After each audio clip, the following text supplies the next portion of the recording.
Indianapolis Motor Speedway historian Donald Davidson. I'm Mike King. Welcome to this edition of Indy 500, The Classics. And we're sitting here in the Indianapolis Motor Speedway Hall of Fame Museum. Donald, we think back to 1968 and 69. First in 68, the turbines came to the track. It appeared that they would be the dominant cars of the future. But then we come to the Speedway in 1969. Turbines were absent. Well, there was some there, but none made the race. The specifications had changed again, and Andy Granatelli had decided to go in another direction, and he hooked up with the Mario Andretti team, which at one time had been Dean Van Lines, and they were looking ahead. They had a four-wheel drive Lotus, and in practice, it was fast. And everybody assumed that Mario would be on the pole with that car, but it doesn't always work out the way you think it's going to. May 17th, 1969. The first day of qualifying, and a day when Jigger Sarois could have become famous. As it turned out, he did achieve a certain distinction. He became the man who could have had the pole position.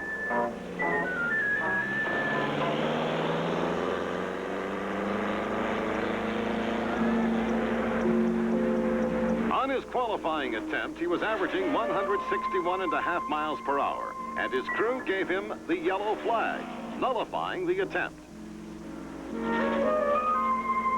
Then it rained. It rained for 2 days. No one was able to qualify. In fact, it is the first time in recorded history that no one has qualified on this first, usually frantic weekend in mid-May.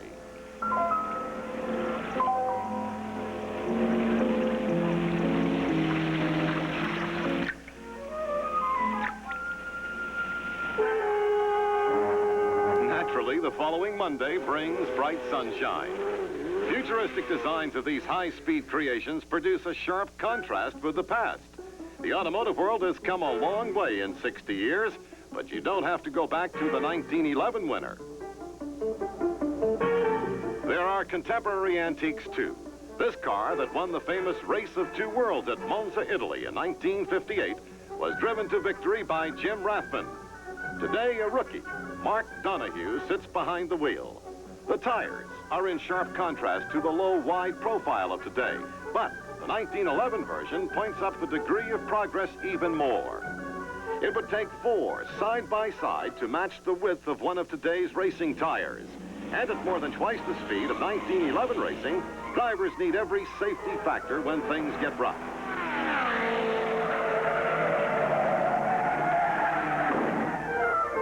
A bent machine is a bent machine, even on a sunny day.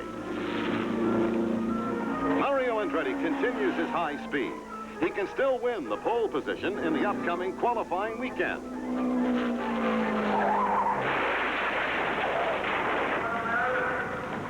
Andretti hits the wall, and Art Pollard spins to avoid the wreck. A right rear carrier hub crystallizes and breaks. A wheel comes off, and Mario Andretti hit the wall. The car, a new 4-wheel drive Lotus, is totally demolished. Andretti, with minor burns, is ready to continue his search for speed. His crew rolls out last year's 2-wheel drive Bronner Hawk creation.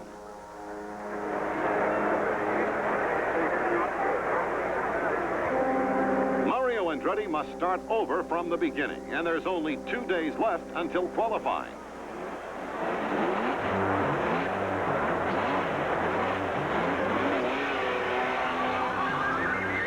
The search begins, but others are also playing the numbers game.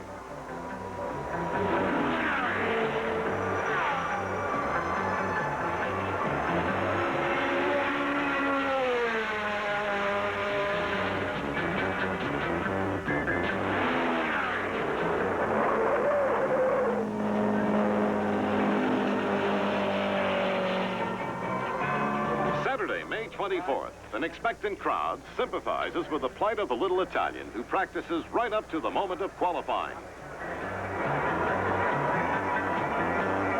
But A.J. Foyt has some designs of his own on that pole position, figuring that it would be an excellent springboard for an unprecedented 4th-time Indianapolis win.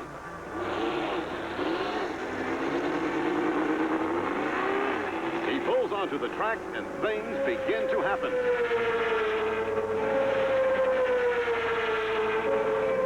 Foyt takes off the 4 qualifying laps with ease. The average speed is 170.568 miles per hour.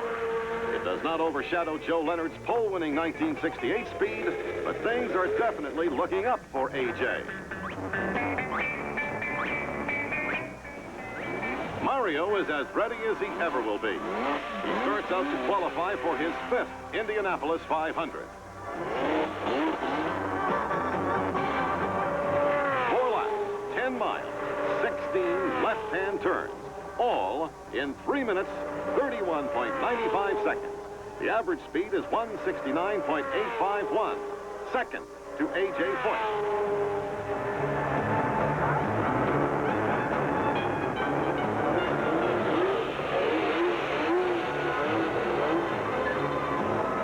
Car owner, Andy Granatelli, is on hand to greet him. Maybe he's just what Mario needs, a lesson in patience. Andy's been waiting for an Indy winner for 23 years. Mario's been trying for only 5. His name is Mark Donahue, a rookie driver. His speed of 168.903 is the fastest ever turned in by a newcomer. He will become Rookie of the Year.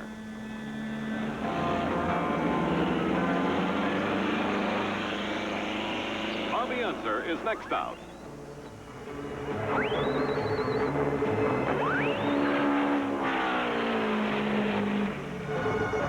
The current national champion and 1968 500 winner turns out a 4-lap average of 169.683. And that sews up the front row. Last year's pole winner, Joe Leonard, qualifies the city of Daytona, 167.240. Not full speed, but good for the lineup.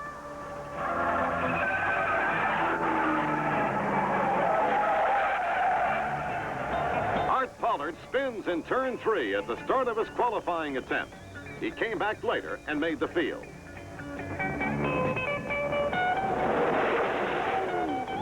And now the gentleman from Wichita Falls, Texas, Lloyd Ruby, a veteran driver and a man you can count on to lead the race.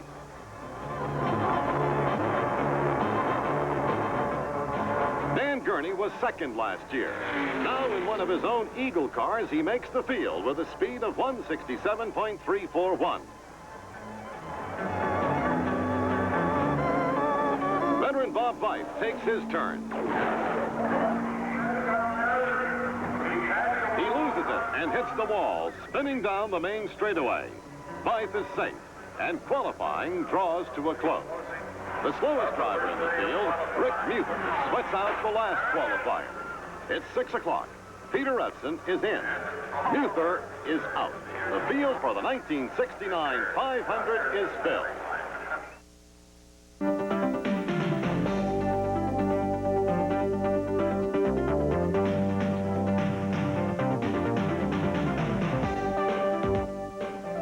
So Mario Andretti lines up in the middle of the front row for the 1969 500. It's going to be his 5th start, and he's overdue for a win, but he doesn't think that this is going to be the day. He's driving a backup car. A.J. Foyt is on the inside of row 1. He's on the pole position. He brings him to the green flag as we get underway with the 1969 Indianapolis 500.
cars and drivers together in formation, each man with his individual thoughts.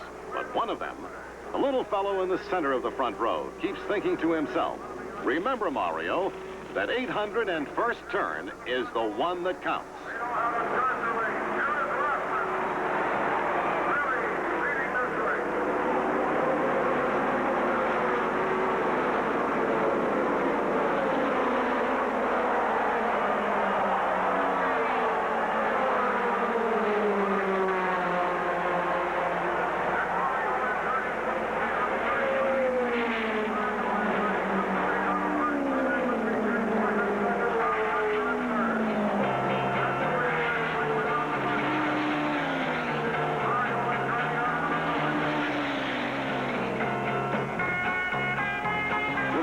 Terrific, 162 plus miles an hour.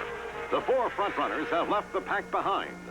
Andretti leads, Foyt second, McCluskey third, and Bobby Unser fourth as they round through turn 4 and into the main straightaway.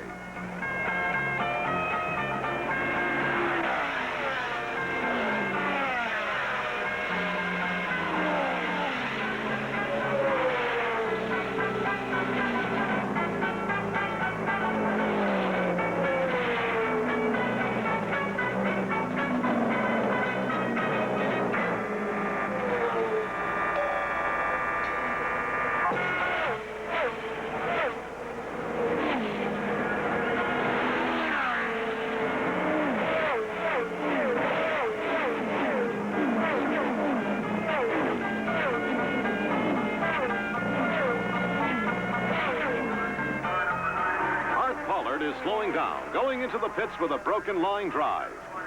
And Bill Vukovich is out with a blown engine. Andretti and Foyt come through the main straightaway wheel to wheel. Foyt passes in the 6th lap. Bobby Unser follows McCluskey.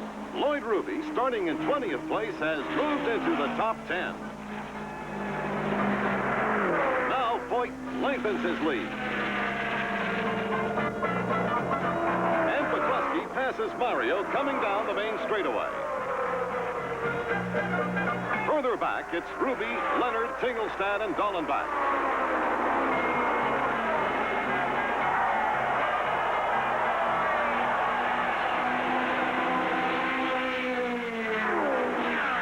In the 23rd lap, Unser comes in for his first pit stop.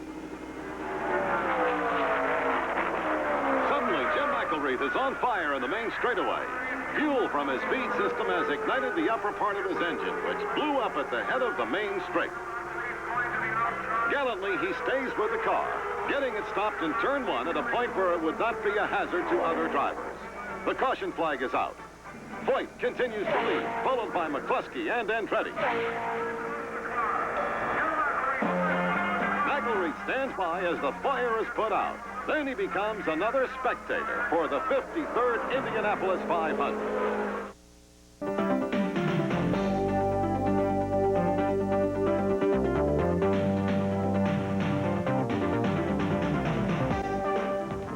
The green flag. It's still Foyt, McCluskey, and Mario.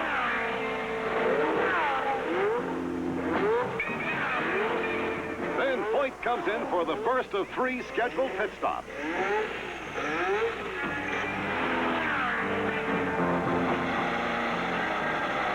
Mario pits almost simultaneously with Foyt.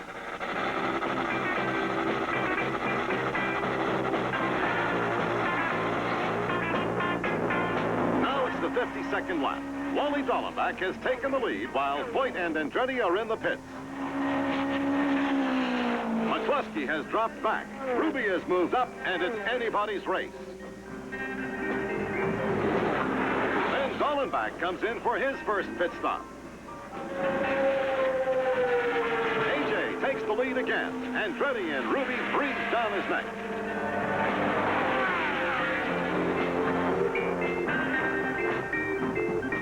Foyt drops back, and it becomes a duel between Andretti and Ruby.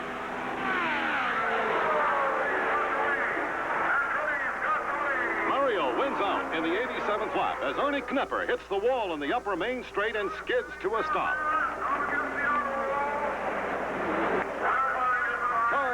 scramble to avoid his wreck. A.J. Foyt can't get into the pits and must go around another time. Knepper is okay, but his car momentarily blocks the track.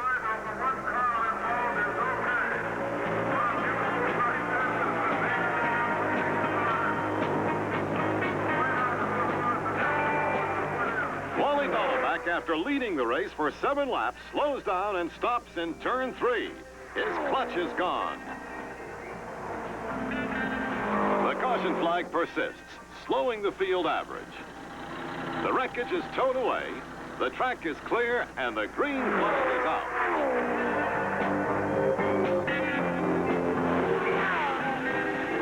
Foyt, in the pits after several trips, has a broken manifold.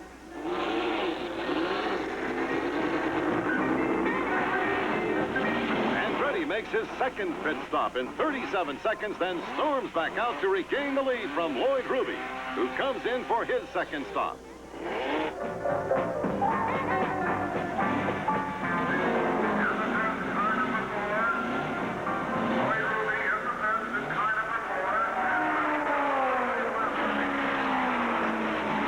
Now the fantastic bad luck that has dogged Lloyd Ruby comes into play. It is a purely routine pit stop, right up to the moment when he starts back into the race, with his left fuel hose still connected. The tank is ruptured. Fuel leaks to the pit driveway.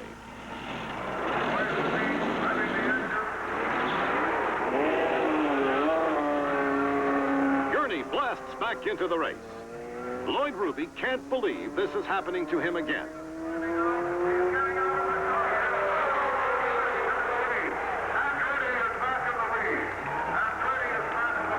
Mario has the lead solid, except perhaps for Dan Gurney, who is at least a lap behind.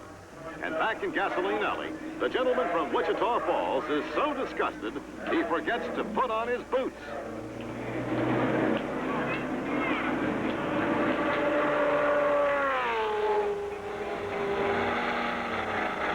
Mario comes in for his third pit stop. At this point, he has at least a full lap advantage on the field. But there is still the specter of mechanical failure to worry the crew.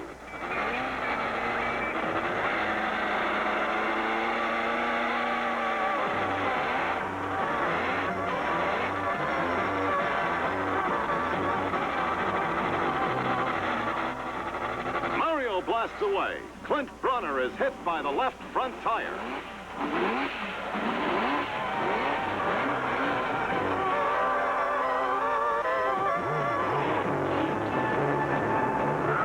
He's okay, but let me tell you, it's been quite a month for Clint Bronner.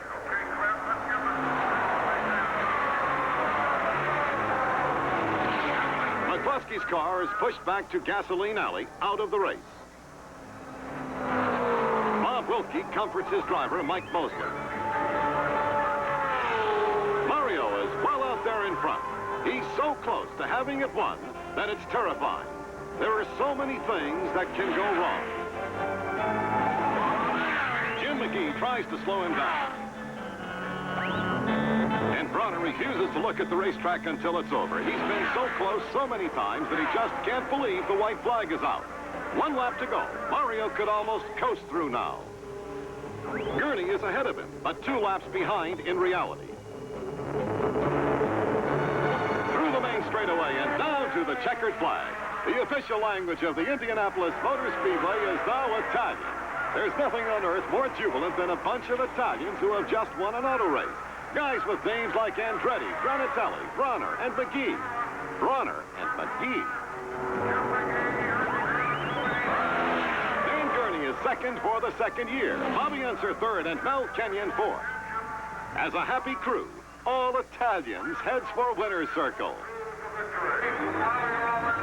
Mario is getting ready to make that 801st left-hand turn. It took him a while, but he got there. It's a record, too. 156.867 miles per hour. 500 miles in 3 hours, 11 minutes, and 14 seconds. Mario Andretti has just fulfilled a lifelong ambition for Andy Granatelli. He's dreamed of winning the 500 for 23 years. Mario found the answer all right, but it was there all the time. All you have to do to win is make those 800 left-hand turns. And be sure you make the 801st one and turn left to win.